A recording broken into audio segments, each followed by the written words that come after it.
Hello, and thank you for watching the technical assistance presentation for the 2020 Jack Hopkins Social Services Funding Program. My name is Stephen Lucas, and I'll be presenting information here today relevant to social service agencies interested in applying for Jack Hopkins funds. After watching this presentation, agencies with any remaining questions are encouraged to submit those questions to the Bloomington City Council office. Relevant contact information for the office will be displayed at the end of the presentation. Please remember that all applications for funding are due by March the 30th at 4 p.m.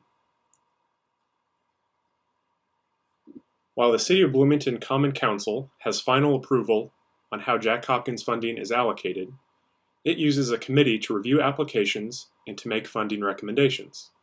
The 2020 committee members include, from the City Council, committee members Matt Flaherty, Susan Sandberg, Sue Scamboluri, and Ron Smith. And the committee also includes two members of the community appointed by committee chair Susan Sandberg. Those community appointees are Tim Mayer and Mark Fraley. The intent of making this Jack Hopkins funding available is to improve the condition of the city's most vulnerable residents.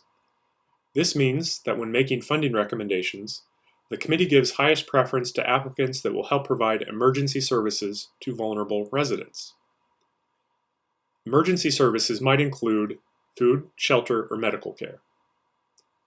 Vulnerable residents include residents with low incomes, folks under the age of 18, elderly residents, persons with disabilities, or residents that are otherwise disadvantaged in some way.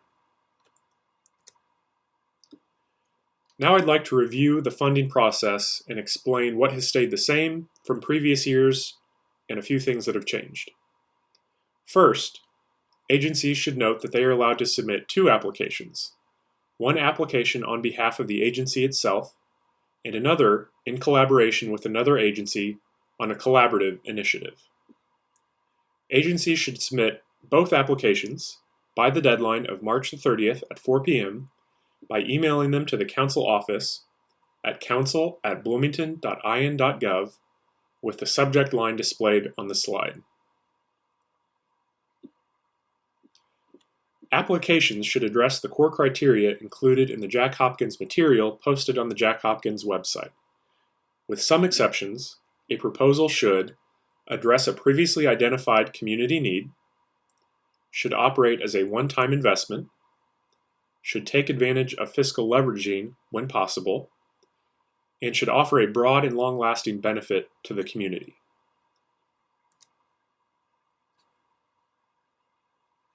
The criteria the proposal should operate as a one-time investment has a few exceptions, which include pilot projects, bridge funding requests, or collaborative projects. In addition to those three exceptions, the committee has also decided in 2020 to accept applications that request operational funds that do not neatly fall into one of those three mentioned exceptions. This allowance has been in place for a few years, but is something the committee revisits and reevaluates every year. Agencies should not come to rely on Jack Hopkins funding for operational expenses, as there is no guarantee the committee will be able to fund that same operational expense each year. Similar to last year, this year's committee will not accept applications from agencies 2 years in a row for the same operational expense. Any request for operational funding must, as always, still have a well-developed plan for future funding that should explain how the agency intends to fund that expense in future years. Here are a few other points to keep in mind when requesting operational funding. The committee is still looking to prioritize projects or requests that satisfy those previously identified community needs, especially emergency services. As I just mentioned, the committee will also want to know the agency's plan for paying for that operational expense moving forward to ensure the agency isn't relying on Jack Hopkins funding to continue to cover that operational cost. The committee will also prioritize applications that are able to leverage Jack Hopkins funding with any other sources of funding, including in-kind contributions. And finally, applications of any type, for operational funding or not, will be reviewed for whether they provide a broad and long-lasting benefit to the community.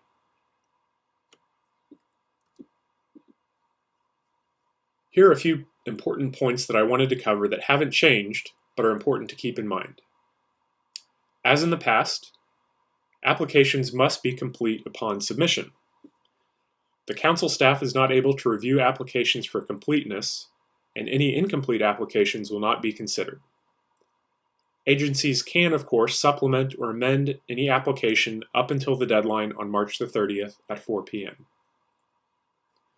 Applications for capital improvements to property not owned by the applicant are discouraged, as further detailed in the elaboration of criteria, which is available on the Jack Hopkins website. Any applicant who has not previously applied for Jack Hopkins funding must provide 501c3 documentation for the applicant. And just a note, the committee may opt not to allocate all available funding in years where the applicant pool is weak. Instead, the committee has the option of saving those dollars for future use.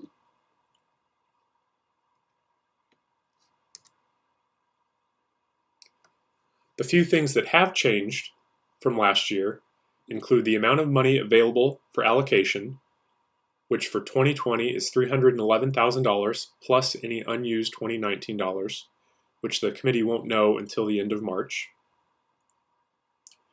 The committee has also added one additional note on their elaboration of criteria.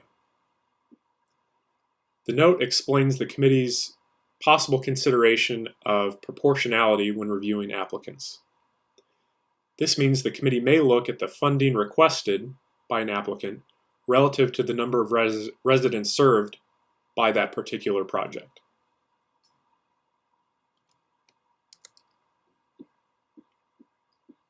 Here's the schedule for the 2020 funding program.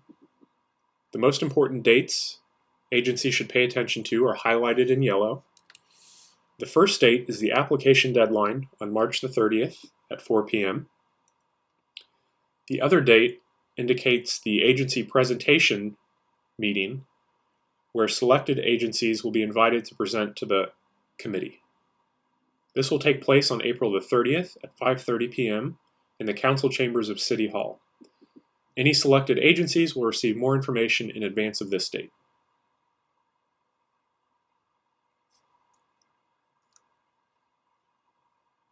The information displayed here is a reminder to agencies showing them how they can submit their applications. The best resource for up-to-date information, not just on the application process, but for the process as a whole and any rescheduled meetings, would be found at the website at the top, bloomington.in.gov/jackhopkins.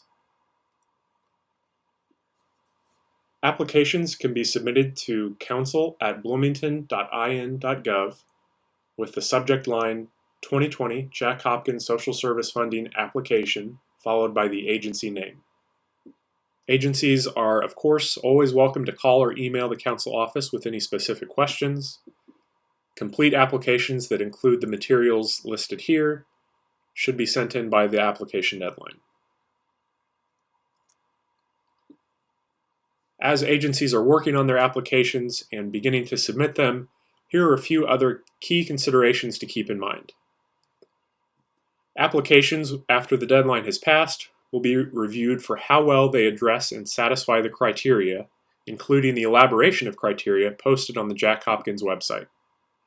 It would benefit agencies to review those documents online and to ask questions in advance of submitting their application if they have any. Please also remember that programs that applicants are wanting to seek funding for must primarily serve city residents. For projects that serve both city and non-city residents, the committee will want to know the breakdown of residents served. Again, each agency is able to submit one application on its own behalf and also participate in one collaborative project if it so desires. Each applicant must be a 501c3 nonprofit organization or be sponsored by one. And each application must request a minimum amount of $1,000.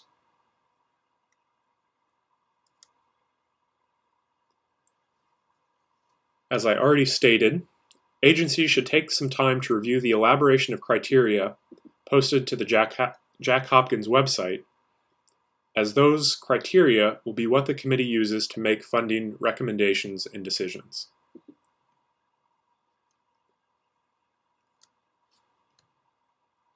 Here are a few more tips for applicants. Applications should be as clear and concise as possible, but should also be self-contained.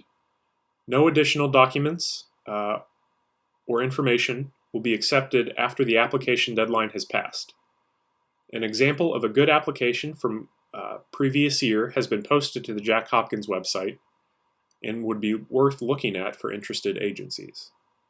Again, the Jack Hopkins website is displayed on the slide and is the best resource for agencies to review relevant information.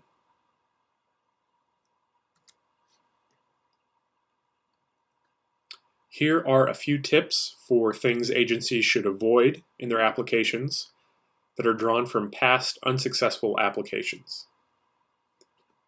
Past unsuccessful requests have included requesting funds for capital improvements to property outside the city limits, asking for funds for a project that was not well developed or has multiple contingencies, asking for a number of different items without any connected or programmatic nexus, asking for funds to benefit a population that is not vulnerable, asking for the same operational expense without a clear explanation of future funding, or asking for funds for events or celebrations. These are all things that would not likely be successful. Once agencies have been awarded funding, there will be a few steps left to take before the end of the year. First, agencies will need to sign a funding agreement with the city, typically done before the end of June.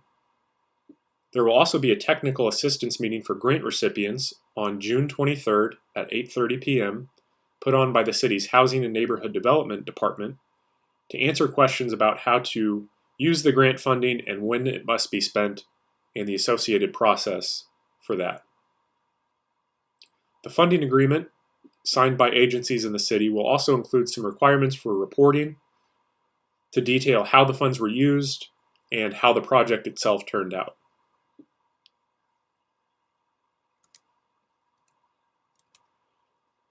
Finally, while this is stated in some of the online material, I wanted to remind applicants that they might be subject to the city's living wage ordinance if all three of the following items are true.